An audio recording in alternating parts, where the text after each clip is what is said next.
मैं हूं पुनीत और आप देख रहे हैं क्रिमिनल्स। आज क्रिमिनल्स में आपको दिखाते हैं क्या हुआ जब रक्षक ही कटघरे में आ गया। पुलिस कस्टडी में हालत बिगड़ने से शिक्षक की हो गई मौत। बिना वारंट के 4 युवकों को पुलिस ने हिरासत में लिया था। एक की मौत, 2 लापता और एक है खामोश। साथ ही दिखाएंगे कि हैकर बनने के जुनून ने बनाया युवक को क्रिमिनल। लड़की को सोशल मीडिया के जरिए बदनाम करने की कोशिश की। इसके साथ होंगे एटीएम के वो ठग जो मदद के नाम पर बदल लेते थे एटीएम कार्ड, पासवर्ड जानकर कर देते थे खाते को खाली, जिनका निशाना होते महिला, बुजुर्ग और बच्चे। और साथ ही होगी सूदखोरों के चंगुल में तड़पती जिंदगी। आप देख रहे हैं क्रिमिनल्स।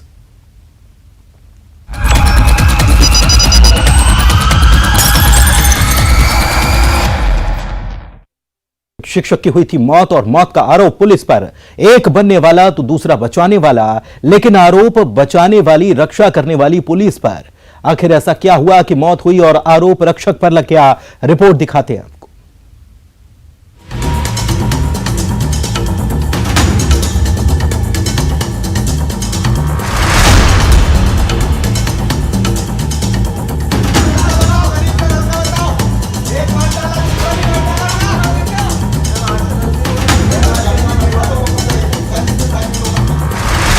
हिरासत में शिक्षक की मौत।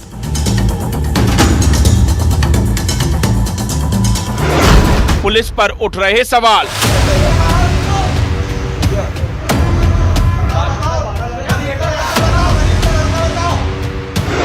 हिरासत में संदिग्ध मौत। बिना वारंट 4 हिरासत में। एक की मौत, 2 लापता, एक चुप। बैतूल में पुलिस हिरासत में हुई शिक्षक की मौत। बैतूल पुलिस के गले की हड्डी बनती जा रही है। दरअसल बैतूल पुलिस ने चोरी के मामले में पूछताछ के लिए 4 युवकों को बिना किसी वारंट के हिरासत में ले लिया था। इसमें एक शिक्षक लल्लू माथनकर भी शामिल थे। 8 दिन बाद अचानक बेहोशी की हालत में शिक्षक को जिला अस्पताल ले जाया गया, जहां डॉक्टर ने उन्हें मृत घोषित कर दिया। संदिग्ध परिस्थिति में हुई मौत का इल्जाम लगा बैतूल पुलिस पर। मेरे घर आए थे पुलिस वाले। क्या बोले?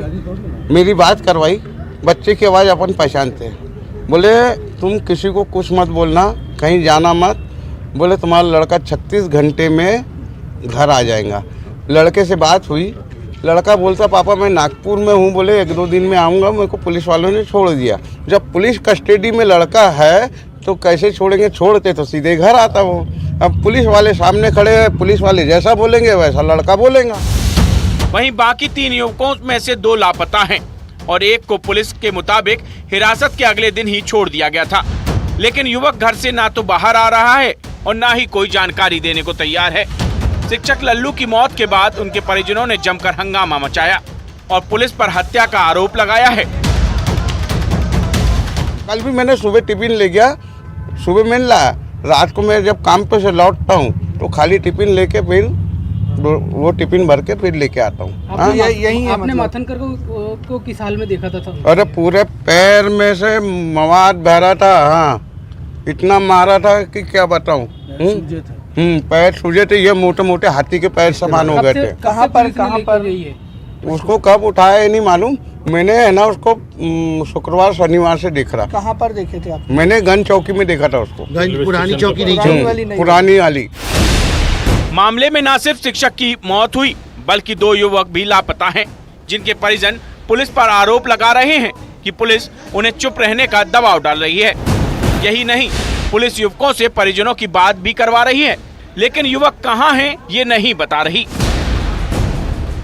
लापता युवकों के परिजनों का आरोप है कि पुलिस प्रताड़ना से ही शिक्षक लल्लू की मौत हुई है। वहीं अन्य युवकों को भी पुलिस ने ही गायब किया है। आज उसको 10 दिन हो गया पूरा। वो सिंगाजी पे चाय पी रहा था, वहाँ से पुलिस वाले विदाउट ड्रेस में ले गए, बिना वारंट के लेके गए उसको। और कल थाने में FI दर्ज कराई हो। तो वहाँ पे TI साहब ने बोला कि आपका बेटा शाम को 6 बजे तक आ जाएगा, लेकिन आज दिन भी निकल गया, 12 बज रहा है अभी, तो सुबह उनका फ़ोन आया था, लेकिन बेटा अभी तक नहीं आया। क्या बोला बेटे ने फोन पे? बेटे ने बोला कि मैं ठीक हूँ बोले, लेकिन उसके साथ पुलिस वाले रहे होंगे, इसलिए वो बेटे ने बोला कि ठीक। बैतूल एसपी ने मामले की जांच का आश्वासन दिया है। इसमें जो कल इनके परिजनों ने एक आवेदन दिया है गंज थाने में, उसकी जांच हम एसडीओपी शाहपुर से करा रहे हैं और जो अलग अलग तथ्य सामने आ रहे हैं उसकी संपूर्ण जांच की जा रही है कि किसने अस्पताल में एडमिट कराया और कितने बजे कराया और वो पुलिस के पास पूछताछ के लिए उनको लाया गया था या नहीं लाया गया था। इन सब बातों की जो है जांच एसडीओपी शाहपुर करेगी। बैतूल पुलिस की भूमिका संदेह के घेरे में है। पुलिस ने अगर युवकों को हिरासत में लिया था तो उन्हें पूछताछ के लिए 8 घंटे तक कहां रखा। अगर हिरासत में लिया गया युवक चोर थे तो उन्हें 24 घंटे के अंदर कोर्ट में पेश क्यों नहीं किया गया। शिक्षक को अगर पुलिस ने नहीं मारा तो उसकी मौत कैसे हुई और वो जिला अस्पताल कैसे पहुंचा। ऐसे कई सवालों का सामना बैतूल पुलिस को करना है और कई जवाब भी देना है। जब रक्षक ही संदेह के घेरे में आ जाएंगे तो आम जनता किस पर भरोसा करे। बैतूल से ऋषु नायडू के साथ bureau report, news 18 Madhya Pradesh Chhattisgarh. WhatsApp group को हैक करना यूट्यूब से सीखा। ग्रुप में अश्लील फोटो वीडियो डाले, 2 साल तक पुलिस को भी छकाया। आखिरकार कानून के लंबे हाथों में वो फंस गया। वो हैकर था।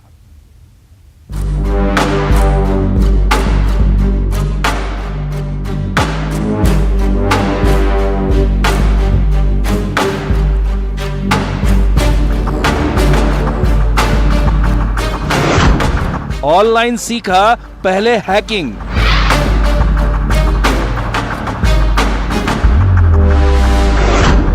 फिर बनाया सोशल मीडिया पर ग्रुप।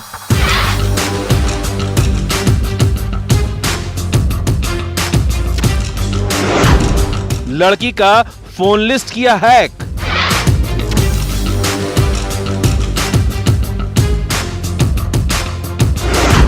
ग्रुप में जोड़े सारे नंबर।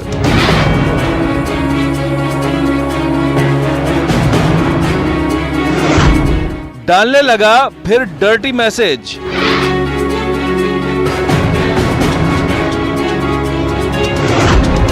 दो साल बाद पुलिस गिरफ्त में हैकर। साइबर मास्टर बनने के जुनून ने आकाश को बनाया क्रिमिनल। जी हां, यह कहानी नहीं बल्कि हकीकत है। उत्तर प्रदेश के आगरा जिले के मलपुरा थाना क्षेत्र के गांव गढ़ी का रहने वाला आकाश रोजगार की तलाश में पहुंचा राजस्थान।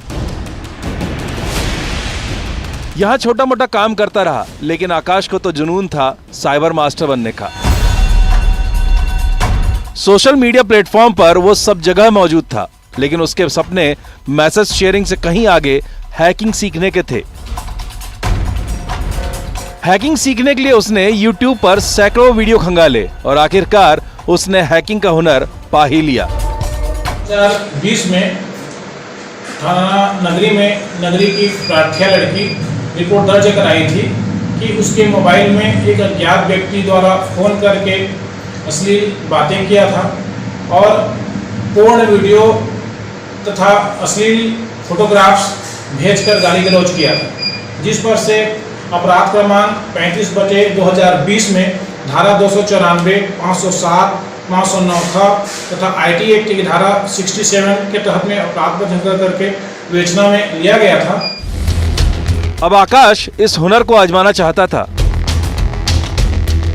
उसने फेसबुक में मौजूद महिलाओं और लड़कियों के नंबरों की तलाश शुरू की। आखिर उसे छत्तीसगढ़ के धमतरी जिले में नगरी की एक लड़की का नंबर मिल गया। आकाश ने उसे फोन पर अश्लीलता भरी हरकतें की। लड़की ने जब आकाश में रुचि नहीं दिखाई और उसे उल्टा फटकारा, तब आकाश ने एक व्हाट्सएप ग्रुप बनाया, लड़की का नंबर उसमें ऐड किया और लड़की के फोन में मौजूद कॉन्टैक्ट लिस्ट हासिल कर सभी को ग्रुप में जोड़ दिया। अब आकाश ग्रुप में लड़की के नाम से अश्लीलता भरे फोटो और मैसेज डालने लगा। इससे आहत होकर लड़की ने नगरी थाना में शिकायत की। अज्ञात आरोपी के विरुद्ध लगातार पतासाजी की जा रही थी। हमारे पुलिस अधीक्षक महोदय श्री प्रशांत ठाकुर, अतिरिक्त महोदय एवं एसडीओपी महोदय के मार्गदर्शन में मुझे त्वरित कार्रवाई करने के निर्देश प्राप्त हुए थे। जिसमें हमने तकनीकी उपयोग करते हुए आरोपी की पतासाजी करके उसके पता ठिकाना पता चला, तो उन्होंने आगरा का पता चला, तो पुलिस टीम आगरा गई थी। चूंकि आरोपी अपना बार बार लोकेशन बदल रहा था, पुलिस ने शुरू की शातिर हैकर की तलाश, लेकिन आकाश के मोबाइल की लोकेशन लगातार बदल रही थी। लोकेशन कभी उत्तर प्रदेश, कभी राजस्थान, कभी मध्य प्रदेश दिखाता। करीब 8 बार इन ठिकानों पर धमतरी पुलिस ने छापेमारी की, लेकिन पुलिस के आने से पहले ही वो जगह बदल लेता था। यह सिलसिला पिछले 2 साल से चल रहा था, लेकिन धमतरी पुलिस ने जैसे प्रण कर लिया था कि हैकर को पकड़कर ही मानेंगे, और आखिरकार 2 साल की कड़ी मेहनत और तलाश के बाद हैकर आकाश को राजस्थान के जालौर जिले के थाना भीनमाल इलाके से धर दबोचा। पुनः पुलिस उसके पता ठिकाना पता करके आज दिनांक को राजस्थान के लाहौर जिला से आरोपी आकाश को गिरफ्तार करके ट्रांजिट रिमांड पर लाया गया है और आज न्यायालय में नगरी में पेश करके नियमित रिमांड पर जेल भेजा गया है। आपकी हिम्मत और सूझबूझ आपको किसी भी ठगी या साइबर फ्रॉड से बचा सकती है, तो आप रहिए होशियार। धमतरी से अभिषेक पांडे के साथ bureau report, news 18 Madhya Pradesh Chhattisgarh. वो एटीएम बदल लेते, मदद करने के बहाने एटीएम का कार्ड बदलते, पासवर्ड जान लेते, खाते से पैसे उड़ा देते। या आपने कई बार ऐसी वारदातें सुनी होंगी, लेकिन ऐसे ठग अभी भी गायब नहीं हुए हैं। बुजुर्ग और खास तौर पर बच्चों को ऐसे ठग निशाना बनाते थे। सिवनी पुलिस ने इनका पर्दाफाश कर दिया।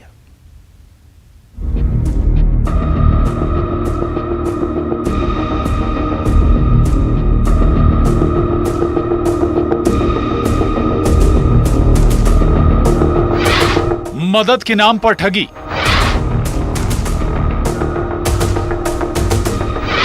एटीएम लेते थे बदल,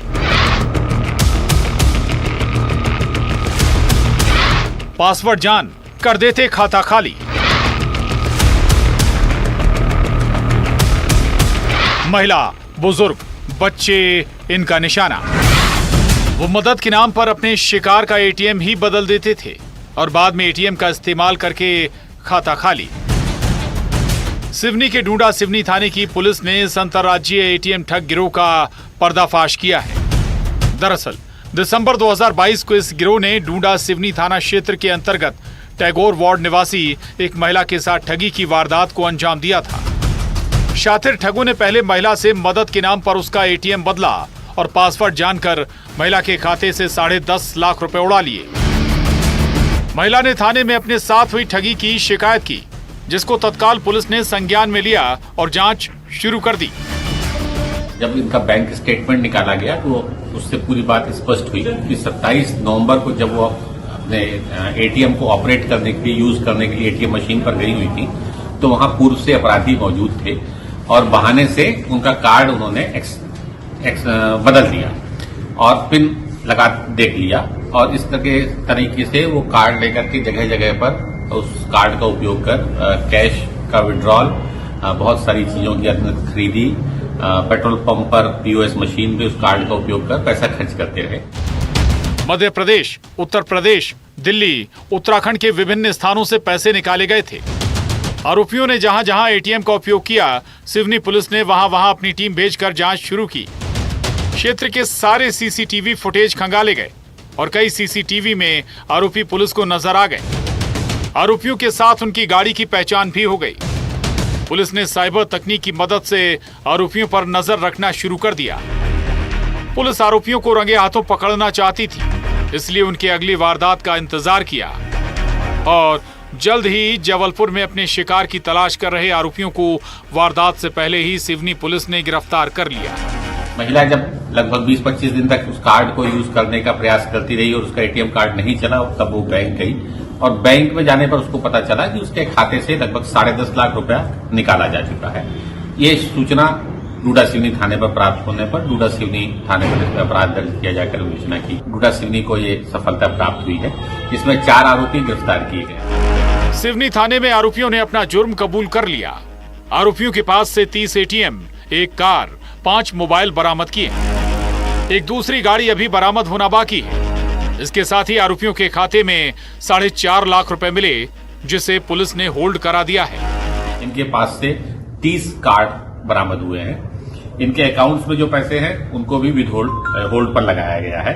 और उसके अलावा इनके पास एक कार मिली है और 5 मोबाइल फोन मिले हैं। अभी इनसे और पूछताछ की जा रही है और आगे रिकवरी होने की संभावना। पुलिस जनता से सावधान रहने की अपील भी कर रही है।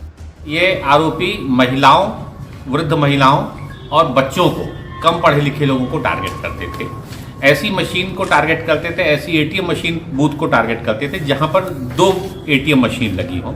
एक एटीएम मशीन पर पहले से ही अपराधी मौजूद रहता था और दूसरे एटीएम मशीन पर जब विक्टिम हमारा जाता था तो उस विक्टिम को किसी न किसी बहाने से उसको ब्लॉक करके उसका कार्ड का पिन जान लेते थे और उसके बाद कार्ड एक्सचेंज कर करके ये फ्रॉड करते रहते थे। तो इसलिए सभी लोग जब भी एटीएम मशीन पर जाते हैं तो वहां पर किसी भी अनजान व्यक्ति से किसी प्रकार की सहायता अपने एटीएम कार्ड को उपयोग करने के लिए ना लें। जब्त एटीएम के आधार पर पुलिस खाता धारकों का पता लगा रही है। पुलिस का मानना है कि जांच के बाद कई और खुलासे हो सकते हैं। सिवनी से अजहर खान के साथ bureau report, news 18, Madhya Pradesh, Chhattisgarh. सूदखोरों के जाल में जो एक बार फंसा, उससे बाहर निकलने का रास्ता जैसे खोसा ही जाता है। बाहर निकलने के लिए वो कोई भी व्यक्ति तड़पता रहता है, हर संभव कोशिश करता है, लेकिन कोशिश जब दम तोड़ दे तो साथ में पूरा परिवार तहस नहस हो जाता है। प्रदेश के नर्मदापुरम में कुछ ऐसा ही हुआ है।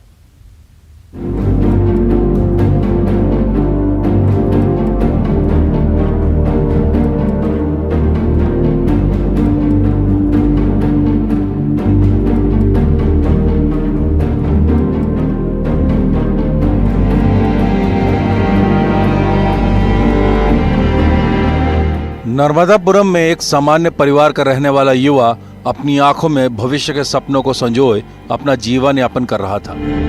उसकी चमकती आंखों को देखकर परिजन ये समझ ही नहीं पाए कि उसके जीवन में सूदखोरों का ग्रहण लग चुका है, जो उसे अंदर ही अंदर खोखला कर रहा था।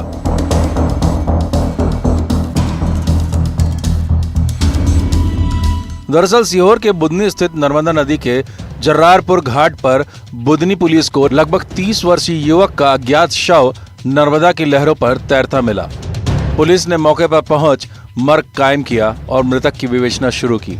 मेरा भाई दिलीप कुमार रेड्डी सोमवार के दिन दोपहर को 1:40 से गायब था, लापता था।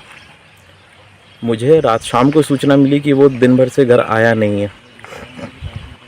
मैंने सोचा कहीं गया होगा, लेकिन मुझे इसकी जानकारी पता नहीं लगी। पुलिस की पड़ताल में मृतक की शिनाख्त 30 साल के दिलीप कुमार रेड्डी के रूप में हुई, जो नर्मदापुरम की साई किरण कॉलोनी का रहने वाला था। दरअसल मृतक पिछले 3 दिन से लापता था।